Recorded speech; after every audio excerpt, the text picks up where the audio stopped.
നമസ്കാരം. നമ്മളിപ്പോൾ നിൽക്കുന്നത് ഈരാറ്റുപേട്ട ഫൗസിയ ഓഡിറ്റോറിയത്തിലാണ്.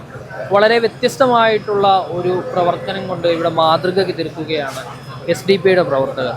ഇവിടെ പ്രളയം കൊണ്ട് കേടായിട്ടുള്ള ഗൃഹോപകരണങ്ങൾ കൃത്യമായി സൗജന്യമായി നന്നാക്കി നൽകിക്കൊണ്ട് മാതൃകയാവുകയാണ്.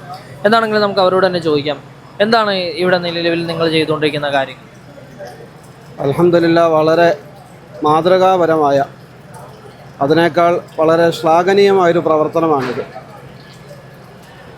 ഈരാറ്റുപേട്ടയെ സംബന്ധിച്ചിടത്തോളം SDPI നടത്തിക്കൊണ്ടിരിക്കുന്ന വേറിട്ട ചില പ്രവർത്തനങ്ങളാണിത്.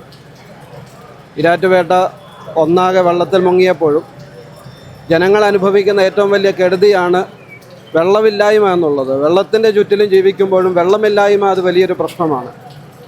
അവരുടെ ഉണ്ടായിരുന്ന മോട്ടോർ സംവിധാനങ്ങൾ സർവ്വതും നശിച്ച്, ഇലക്ട്രോണിക് ഉപകരണങ്ങളെല്ലാം നശിച്ച് എന്ത് ചെയ്യണമെന്നറിയാതെ നിൽക്കുമ്പോഴാണ്, ഒരു പണിക്കാരെ വിളിച്ചാൽ പോലും കിട്ടാത്ത ഒരവസ്ഥയാണ്. പക്ഷേ ഇവിടെ വളരെ സൗജന്യമായി ഇന്നലെ രാവിലെ മുതൽ ഈരാറ്റുപേട്ടയുടെ പ്രിയപ്പെട്ട സഹോദരങ്ങൾ SDPIയുടെ പ്രവർത്തകർ സൗജന്യമായി ഏത് ഇലക്ട്രോണിക് ഉപകരണങ്ങളും യാതൊരു ഡിമാൻഡുമില്ലാതെ നന്നാക്കി കൊടുക്കുന്നു എന്നുള്ളത് ഏറ്റവും സന്തോഷകരമായൊരു പ്രവർത്തനമാണ്. ഈ പ്രവർത്തനങ്ങൾ എത്ര ശ്ലാഘിച്ചാലും മതിയാകാത്തതാണ്. അള്ളാഹു ഇതിന് ആഖിറത്തിൽ ഉയർന്ന പ്രതിഫലം നൽകട്ടെ എന്ന് മാത്രം ആശംസിക്കുന്നു. ഈരാറ്റുപേട്ട നഗരസഭയിലെ മുൻ കൗൺസിലർ അൻസാരിയാണ്. അദ്ദേഹത്തോട് നമുക്ക് ചോദിക്കാം, എന്താണ് നിലവിൽ ഇത്തരത്തിലുള്ള ഒരു പ്രവർത്തനങ്ങളുമായിട്ട് നിങ്ങൾ മുന്നോട്ട് വരാനായിട്ടുള്ള ഒരു സാഹചര്യം? മുൻകാലങ്ങളിലും ഇതുപോലെ പ്രവർത്തനത്തിൽ കേരളത്തിലെ വിവിധ മേഖലകളിലും പ്രശ്നങ്ങൾ ഇതുപോലെ ഉണ്ടാകുമ്പോൾ ഏറ്റവും മുന്നിട്ട് നിൽക്കുന്ന ഒരു പ്രസ്ഥാനമാണ് SDP. അതിന് മാറി നിൽക്കുന്നില്ല. ഈരാറ്റുപേട്ടയിൽ നിന്നാണ് ഞങ്ങൾ പലയിടത്തേക്കും കഴിഞ്ഞ പ്രാവശ്യങ്ങളിലൊക്കെ സേവന പ്രവർത്തനങ്ങൾക്ക് പോയത്. ഈ പ്രാവശ്യം നേരെ തിരിച്ച് ഞങ്ങളുടെ പ്രദേശത്താണ് ഈ ബുദ്ധിമുട്ട് അനുഭവിച്ചിരിക്കുന്നത്. അതുകൊണ്ട് ഇവിടെ ആൾനാശം ഉണ്ടാകാതിരുന്ന ഒരു കാരണം എന്നാന്ന് വെച്ചാൽ, ഇത്ര സന്നദ്ധ പ്രവർത്തകർ ഊണും ഉറക്കമൊഴിഞ്ഞ് കാത്തിരുന്നത് കൊണ്ടാണ് ഇവിടെ ഒരു മരണനിരക്കുകളൊന്നും ഉണ്ടാകാതിരുന്നത്. അത്രയ്ക്ക് വലിയൊരു അപകടമാണ് ഇവിടെ ഉണ്ടായത്.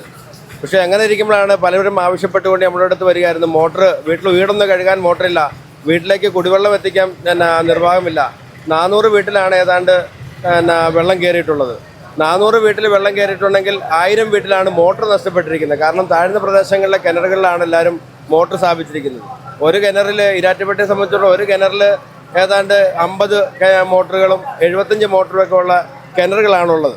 അപ്പം അങ്ങനെ വന്നപ്പോൾ കിണർ ക്ലീൻ ചെയ്യുക എന്നൊരു ദൗത്യം ഒരു സംഘം നടത്തിക്കൊണ്ടിരിക്കുമ്പോൾ, വീട് ക്ലീൻ ചെയ്യുന്ന ഒരു ദൗത്യം വേറൊരു സംഘം ചെയ്തുകൊണ്ടിരിക്കുമ്പോൾ, മറ്റൊരു സംഘത്തെ ടെക്നീഷ്യന്മാരെ കേരളത്തിലെ വിവിധ ഭാഗത്തുനിന്ന് എത്തിച്ചുകൊണ്ട് നമ്മൾ ഇവിടെ ഒരു മോട്ടർ, അതുപോലെ ഫ്രിഡ്ജ്, മിക്സി, വാഷിംഗ് മെഷീൻ, അതുപോലെ ഏറ്റവും അത്യാവശ്യമായ സാധനമാണ് മോട്ടർ. അതിനാണ് ഏറ്റവും നമ്മൾ മുൻഗണന കൊടുക്കുകയും ചെയ്യുന്നത്. ഇപ്പോൾ ഈരാറ്റുപേട്ടയിൽ നിന്ന് മാത്രമല്ല, ഇപ്പോൾ പനക്കപ്പാലം, തീക്കോയി മേഖലകളിൽ നിന്നുള്ള ആൾക്കാരെല്ലാം സാധനമായിട്ട് ഇവിടെ എത്തിക്കൊണ്ടിരിക്കുകയാണ്. ഞങ്ങൾക്കിപ്പോൾ മേടിക്കാൻ പറ്റുന്ന ഒരു നിവൃത്തിയിലല്ല ഇപ്പോൾ ഉള്ളത്. എങ്കിലും കൂടുതൽ പ്രവർത്തകരെ ഞങ്ങൾ വിളിച്ചു വരുത്തിക്കൊണ്ട് ഈ സാധനം കൂടുതൽ ഞങ്ങൾക്ക് ചെയ്തു കൊടുക്കാൻ പറ്റുന്നില്ലേക്ക് നമ്മൾ ചെയ്തു കൊടുത്തുകൊണ്ടിരിക്കുകയാണ് ഇപ്പോൾ ചെയ്യുന്നത്. തെക്കൻ കേരളത്തിലെ ആധികാരിക പണ്ഡിത പ്രസ്ഥാനമായിട്ടുള്ള ദക്ഷിണ കേരള ജമിയത്തുൽ ഉലമയുടെ പോഷക സംഘടനയാണ് DKLM, ദക്ഷിണ കേരള ലജ്നത്തുൽ മുഅല്ലിമീൻ. അതിൻ്റെ പ്രവർത്തകരാണ് നമ്മളിവിടെ കാണുന്നവരെല്ലാവരും. പിന്നെ അതല്ലാത്ത പ്രവർത്തകരും അൽഹംദുലില്ലാ മറ്റിതര സംഘടനയുടെ പ്രവർത്തകരൊക്കെ ഉണ്ട്. ഈരാറ്റുപേട്ട എന്ന് പറയുന്ന നന്മ നിറഞ്ഞൊരു നാട്. ആ നാട്ടിൽ ബാക്കിയുള്ള പ്രദേശങ്ങളെല്ലാം ബുദ്ധിമുട്ടുകളും വേദനകളും ഉണ്ടാകുമ്പോൾ, പ്രളയങ്ങളുണ്ടാകുമ്പോൾ, ദുരന്തങ്ങളുണ്ടാകുമ്പോൾ അങ്ങോട്ടൊക്കെ എല്ലാം ഓടി എത്താറുള്ളൊരു നാടാണ്. അപ്പോൾ ആ നാടിന് ഇത്തരത്തിലുള്ള ഒരു ബുദ്ധിമുട്ട് അനുഭവപ്പെട്ടപ്പോൾ അൽഹംദുലില്ലാ പണ്ഡിത പ്രസ്ഥാനങ്ങൾ ചാടി ഇറങ്ങിയിരിക്കുകയാണ്. ഇതുപോലെയുള്ള സേവന പ്രവർത്തനങ്ങളിൽ അൽഹംദുലില്ലാ എല്ലാവരും സജീവമായിട്ട് പങ്കെടുത്തുകൊണ്ടിരിക്കുന്ന ഒരു സാഹചര്യമാണ്. ഇന്നലെ കാഞ്ഞിരപ്പള്ളി മേഖലയിൽ നിന്നുള്ള പണ്ഡിതന്മാർ ഇവിടെ എത്തിയിരുന്നു. അതുപോലെ തന്നെ ഇന്ന് തൊടുപുഴ മേഖലയിൽ നിന്നുള്ള പണ്ഡിതന്മാർ ഇവിടെ എത്തിയിരിക്കുകയാണ്. എല്ലാ നിലയിലും നമ്മളാൽ കഴിയുന്ന രീതിയിലുള്ള സേവനങ്ങൾ, വലിയ സേവനങ്ങളൊന്നും ചെയ്തുവെന്ന് നമ്മൾ അവകാശപ്പെടുന്നില്ല. ഇവരോടൊപ്പം എല്ലാം കഴിയുന്ന രീതിയിലൊക്കെയുള്ള സേവന പ്രവർത്തനങ്ങളായിട്ട് സജീവമാണ്. ഇപ്പോൾ വൃത്തിയാക്കൽ, അതുപോലെ തന്നെ വീട് ക്ലീനിങ്, പിന്നെ 4-5ഓളം മസ്ജിദുകൾ പള്ളിയുമായി ബന്ധപ്പെട്ടുള്ള ക്ലീനിങ് നടത്തിയിട്ടുണ്ട്. പിന്നെ 3ഓളം മദ്രസകൾ, 8-10ഓളം വരുന്ന വീടുകളെല്ലാം ക്ലീനിങ്ങിൽ നമുക്ക് പങ്കെടുക്കാൻ സാധിച്ചിട്ടുണ്ട്.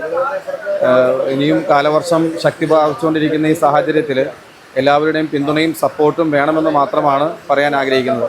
പണ്ഡിതന്മാരെന്നുള്ള നിലയിൽ പലപ്പോഴും മിമ്പറുകൾ മാത്രം കൈകാര്യം ചെയ്യുന്ന വെളുത്ത വസ്ത്രധാരികൾ മാത്രമാണ് എന്നാണ് പൊതുസമൂഹം മനസ്സിലാക്കിക്കൊണ്ടിരിക്കുന്നത്. അതിനൊരു അപവാദമായി മാറിക്കൊണ്ടിരിക്കുകയാണ്.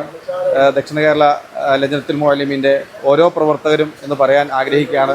പണ്ഡിതന്മാർ മിമ്പറുകൾ മാത്രമല്ല ഗ്രൗണ്ടിലും ഇറങ്ങി പ്രവർത്തിക്കുന്നവരാണ്, ഫീൽഡ് വർക്ക് ചെയ്യുന്നവരാണ് എന്നുകൂടിയുള്ള വലിയൊരു സന്ദേശം ഈ സമൂഹത്തിനോടൊപ്പം ഞങ്ങളും ഉണ്ട് എന്ന് പറയുന്ന വലിയൊരു സന്ദേശം. ഈരാറ്റുപേട്ട തോൽക്കില്ല, ഒരിക്കലും മാനസികമായിട്ട് അവർ തളർന്നു പോകില്ല, അവരെ ചേർത്ത് പിടിക്കാൻ പണ്ഡിതന്മാരുമുണ്ട് എന്ന് പറയുന്ന വലിയൊരു സന്ദേശം കൊടുക്കാനാണ് ഞങ്ങൾ ഇൻഷാ അല്ലാഹ് ആഗ്രഹിക്കുന്നത്.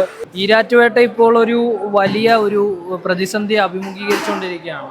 അപ്പോൾ നോക്കുകയാണെന്നുണ്ടെങ്കിൽ ഈ കാലത്തൊന്നും കണ്ടിട്ടില്ലാത്ത ഒരു പ്രളയത്തെ അഭിമുഖീകരിച്ചിരിക്കുന്നു. ഈ ഒരു അവസ്ഥ എങ്ങനെയാണ് കാണുന്നത്? തീർച്ചയായിട്ടും വളരെ ഗുരുതരമായ പ്രശ്നം തന്നെയാണ് പൂഞ്ഞാർ നിയോജകമണ്ഡലത്തിൽ ഉൾപ്പെട്ട ഈരാറ്റുപേട്ട മുനിസിപ്പാലിറ്റി ഉൾപ്പെടെയുള്ള സ്ഥലങ്ങളുണ്ടായത്. ഈരാറ്റുപേട്ട മുനിസിപ്പാലിറ്റിയിലാണ് പൂഞ്ഞാർ നിയോജകമണ്ഡലത്തിലെ ഏറ്റവും അധികം വീടുകൾ. ഏതാണ്ട് 729ഓളം വീടുകൾക്ക് കാര്യമായ സാധനങ്ങൾ ഉൾപ്പെടെ നാശനഷ്ടം സംഭവിച്ചിട്ടുണ്ട്. നിരവധി വ്യാപാര സ്ഥാപനങ്ങളുടെ പ്രശ്നം ഉണ്ടായിട്ടുണ്ട്. ഇതോടൊപ്പം പൂഞ്ഞാർ തെക്കേക്കര, തീക്കോയി, കൂട്ടിക്കൽ ഇങ്ങനെയുള്ള പഞ്ചായത്തുകളിലും ഗുരുതരമായ പ്രശ്നം ബാധിച്ചിട്ടുണ്ട്. പക്ഷേ ആളുകളെ ഏറ്റവും അധികം ബാധിച്ചിരിക്കുന്ന വ്യാപാര സ്ഥാപനങ്ങളും പൂഞ്ഞാർ നിയോജകത്തിൻ്റെ പ്രധാന കച്ചവട സ്ഥലമായ ഈരാറ്റുപേട്ടയാണ്. എങ്കിലും ഗവൺമെൻറ് മെഷീനറി എല്ലാം പൂർണ്ണമായി സജ്ജമാക്കിയിട്ടുണ്ട്. MLA എന്നുള്ള നിലയ്ക്ക് അന്ന് അപകടം ഉണ്ടായി അന്ന് വൈകിട്ട് തന്നെ കളക്ടർ, SP ഉൾപ്പെടെ മുഴുവൻ ഉദ്യോഗസ്ഥന്മാരെയും മീറ്റിംഗ് വിളിച്ച് ബന്ധപ്പെട്ട എല്ലാ ആളുകൾക്കും അതിൻ്റെ നിർദ്ദേശം കൊടുത്തു കഴിഞ്ഞു, സർക്കാർ തലത്തിലുള്ള. അതനുസരിച്ച് കണക്കുണ്ടാക്കി എല്ലാ കാര്യങ്ങളും സബ്മിറ്റ് ചെയ്ത് ഇന്നത്തെ ദിവസം ഈരാറ്റുപേട്ട ബ്ലോക്ക് പഞ്ചായത്തിലെ മുനിസിപ്പൽ ചെയർമാൻ ഉൾപ്പെടെ മുഴുവൻ പ്രതിനിധികളെയും ജനപ്രതിനിധികളും പഞ്ചായത്ത് പ്രസിഡന്റുമാരും ബന്ധപ്പെട്ട RDO, തഹസീൽദാർ, വില്ലേജ് ഓഫീസർ ഉൾപ്പെടെയുള്ള മുഴുവൻ ഉദ്യോഗസ്ഥന്മാരെയും വിളിച്ച് ഇതുവരെയുള്ള പ്രശ്നങ്ങളെ കൃത്യമായി അനലൈസ് ചെയ്യുകയും കൃത്യമായ കണക്കെടുപ്പ് നടത്തി തിങ്കളാഴ്ചയ്ക്കകം ഗവൺമെൻറ്റിൽ കളക്ടർക്ക് റിപ്പോർട്ട് എത്തിച്ച് ഗവൺമെൻറ്റിൽ ഇതിൻ്റെ നഷ്ടപരിഹാരം സംബന്ധിച്ച് എത്തിക്കാനുള്ള വളരെ ഊർജിതമായ ശ്രമം നടത്തിയിട്ടുണ്ട്. അത് വളരെ സിസ്റ്റമാറ്റിക് മാനേജ്മെൻറ്റ് നടത്തുന്നുണ്ട്. എല്ലാ ജനപ്രതിനിധികളെയും എല്ലാ പഞ്ചായത്തുകളെയും കക്ഷി രാഷ്ട്രീയത്തിന് അതീതമായി ഒറ്റക്കെട്ടായി നിന്നുകൊണ്ടാണ് ഈ പ്രവർത്തനം ഓർഗനൈസ് ചെയ്യുന്നത്. ഇവിടെ നോക്കുകയാണെന്നുണ്ടെങ്കിൽ സന്നദ്ധ പ്രവർത്തകർ എടുത്തു പറയേണ്ടത് ഈരാറ്റുപേട്ടയിലെ അതല്ല, അത് പ്രത്യേകം എടുത്തു പറയേണ്ട കാര്യമില്ല. ഈരാറ്റുപേട്ടക്കാരുടെ സ്വഭാവമാണ് എന്ത് പ്രശ്നമുണ്ടെങ്കിലും ഓടി വന്ന് സഹായിക്കുക എന്നുള്ളത്. കാരണം ഏതാണ്ട് 3 സംഘടനകൾ, ടീം എമർജൻസി, നന്മക്കൂട്ടം, അതുപോലെ ടീം റെസ്ക്യൂ ഉൾപ്പെടെയുള്ള സംഘടനകൾ, ഒരു 250-300ഓളം ആളുകൾ ഈ പഞ്ചായത്ത് മുനിസിപ്പാലിറ്റി മാത്രമല്ല കേരളത്തിൽ എല്ലായിടത്തും ഓരാവുന്ന. വയനാട് ഈയിടെ പോയിരുന്നു എൻ്റെ കത്ത് മേടിച്ചുകൊണ്ട്. ഞാൻ പറഞ്ഞ അങ്ങനെയുള്ള അവരെ അഭിനന്ദിക്കുക മാത്രമല്ല, എൻ്റെ ഒരു കർത്തവ്യം എന്നുള്ളത് അതിനെ നിയമപരമായി അവർക്ക് വേണ്ട സഹായം ചെയ്യാൻ ഇങ്ങനെയുള്ള സംഘടനകളെ സർക്കാർ മിഷനറിക്ക് സപ്പോർട്ടിംഗ് സിസ്റ്റമായിട്ട് കൊണ്ടുവരാനുള്ളൊരു നിയമനിർമ്മാണം, അവർക്ക് ഫണ്ടിങ്, അവർക്ക് വേണ്ടുന്ന എക്യുപ്മെൻറ്റ്സ്, അങ്ങനെയുള്ള കാര്യത്തെക്കുറിച്ച് വളരെ സീരിയസ് ആയിട്ട് ആലോചിക്കുന്നുണ്ട്. അതായത് ഇപ്പോൾ വന്ന് ഞാൻ പല രീതിയിലും ഇവിടെ ആളുകൾ സംഭാവനയായിട്ട് വരുന്നുണ്ട്. നമ്മളെന്താ വെച്ചാൽ നമ്മൾ ആരോടും അങ്ങനെ പൈസ ചോദിക്കുക എന്നുള്ളതല്ല, ഇതെല്ലാം ഇവിടെ കവർ ചെയ്ത് പോകും നമ്മൾ. പക്ഷേ ഇപ്പോൾ ഇവിടെ നമ്മുടെ പ്രിയപ്പെട്ട കൈപ്പള്ളി, പൂഞ്ഞാർ കൈപ്പള്ളിയിൽ നിന്നും ഷെബിൻ, അത് കൊച്ചിൻ്റെ ബർത്ത്ഡേ ആണ്. അപ്പോൾ കൊച്ച് കുടുക്കയിൽ സമാഹരിച്ച പൈസ അടക്കം കൊച്ചിൻ്റെ ജന്മദിനമായതുകൊണ്ട് ആ പൈസ സന്തോഷത്തോടെ ഇവിടെ ഇന്ന് രാവിലെ വിളിച്ചിരുന്നു. ചെയർമാനല്ലേ, ഇങ്ങനെ കാര്യമുണ്ട്, അത് പബ്ലിസിറ്റി ചെയ്യാൻ വേണ്ടിയല്ല അദ്ദേഹം വന്നത്. പക്ഷെ നിങ്ങൾ ഈ ചാനലുകാർ വന്നപ്പോഴത്തേക്കും ഇങ്ങനെ ഒരു സംഭവം വന്നപ്പോഴത്തേക്കാണ് ഇദ്ദേഹം ഇവിടെ വന്നത്. അപ്പോൾ ഒരു വ്യക്തിബന്ധമുള്ള ആത്മബന്ധമുള്ള ആളാണ്, അത് ഞാൻ കൈപ്പറ്റുകയാണ്, അതുകൂടെ അറിയിക്കുകയാണ്. ഈരാറ്റുപേട്ട എന്ന് പറയുമ്പോൾ നമുക്കത് ആദ്യം ഓർമ്മ വരുന്നത് 2022 മുണ്ടക്കൈ ചൂരൽമല ദുരന്തമാണ്. അപ്പോൾ ആ ദുരന്ത സമയത്ത് ഈരാറ്റുപേട്ടയിൽ നിന്നും വാഹനങ്ങൾ എടുത്തുകൊണ്ട് ആ ദുരന്ത മുഖത്തേക്ക് എത്തിയ ഒരുപാട് നല്ലവരായിട്ടുള്ള മനുഷ്യന്മാരുണ്ട്. ഈ ടീം നന്മക്കൂട്ടം, അതുപോലെ തന്നെ ടീം എമർജൻസി പ്രവർത്തകർ, ഇവരൊക്കെയാണ് ഈ ഒരു ദുരന്ത നിവാരണ പ്രവർത്തനങ്ങളിൽ അന്ന് നമ്മുടെ വയനാടിനെ ചേർത്ത് പിടിക്കാനൊക്കെ ഉണ്ടായിരുന്നത്. അപ്പോൾ അവരുടെ നാട്ടിലാണ് ഈ ദുരന്തം ഉണ്ടായിട്ടുള്ളത്. അപ്പോൾ ഇവരുടെ പ്രവർത്തനങ്ങൾ എങ്ങനെയാണെന്നുള്ളത് നമുക്ക് ചോദിക്കാം. എങ്ങനെയാണ് നിങ്ങളുടെ പ്രവർത്തനങ്ങൾ, കാര്യങ്ങളൊക്കെ? ടീം എമർജൻസി റെസ്ക്യൂ സംഘടനയെ സംബന്ധിച്ചിടത്തോളം കഴിഞ്ഞ 3 ദിവസമായി സമാനതകളില്ലാത്ത പ്രവർത്തനങ്ങൾ പ്രവർത്തിച്ചുകൊണ്ടിരിക്കുകയാണ്. ഞങ്ങളുടെ 75ഓളം വോളണ്ടിയർമാർ അവരുടെ 3 ദിവസത്തെ, അതായത് അന്നന്ന് കിട്ടുന്ന ദൈനംദിന കൂലിപ്പണിക്കാരായ പ്രവർത്തകരാണ് ഞങ്ങളുടെ കൂടെ ഉള്ളത്. അവരവരുടെ പണികളൊക്കെ മാറ്റിവെച്ച് ഈ ഈരാറ്റുപേട്ടയിൽ ഇത്രയും വലിയ ഒരു ദുരന്തത്തിൽ ആ ഒരു 75ഓളം വരുന്ന ഞങ്ങളുടെ മുഴുവൻ സന്നദ്ധ പ്രവർത്തകരും 3 ദിവസമായി ഊണും ഉറക്കമില്ലാതെ പ്രവർത്തിച്ചുകൊണ്ടിരിക്കുകയാണ്. അതിൽ ഞങ്ങളുടെ പ്രത്യേകിച്ച് ഈ ഞങ്ങളുടെ ബോട്ടാണ് ഞങ്ങൾക്ക് ഏറ്റവും വലിയ ഉപകാരമായി തീർന്നത്. കഴിഞ്ഞ ദിവസം വെള്ളം കയറിയെന്ന് രാത്രി 100 കണക്കിന് വീടുകളിൽ നിന്നും വിളിച്ചു, ഞങ്ങളെ രക്ഷിക്കണം എന്ന് പറഞ്ഞുകൊണ്ട് വിളിച്ചപ്പോൾ ഞങ്ങളുടെ ബോട്ടുമായി ഞങ്ങൾ ഓടിച്ചെന്ന് 50 പേരോളം ഞങ്ങൾ വയസ്സായ പ്രായമായതും കുട്ടികളുമായവരെ രക്ഷിക്കാൻ പറ്റി. അതിൻ്റെ ഒരു ചാതുരാർത്ഥ്യത്തിലാണ് ഞങ്ങളുള്ളത്. അതിലുപരി ഇപ്പോൾ ഇപ്പോൾ ചുറ്റും ഒരു 10 മിനിറ്റ് മുമ്പ് തെക്കേക്കര സ്കൂളിൻ്റെ ബാക്കിൽ നിന്നും ഒരു സഹോദരൻ കിണർ തേകാൻ വേണ്ടി ഇറങ്ങുകയും ശ്വാസം കിട്ടാതെ അദ്ദേഹം കിണറ്റിൽ അകപ്പെടുകയും അദ്ദേഹം മരണത്തിൻ്റെ ആ ഒരു സന്നദ്ധ ഘട്ടത്തിലെത്തിയ സമയത്ത് ഞങ്ങളുടെ പ്രവർത്തകർ ഇതിൻ്റെ ഇടയ്ക്ക് ഓടിപ്പോയി ഇപ്പോൾ ഒരു 15 മിനിറ്റ് മുമ്പ് അദ്ദേഹത്തെ വളരെ സാഹസികമായി രക്ഷിച്ച ഹോസ്പിറ്റലിലേക്ക് എത്തിച്ചു.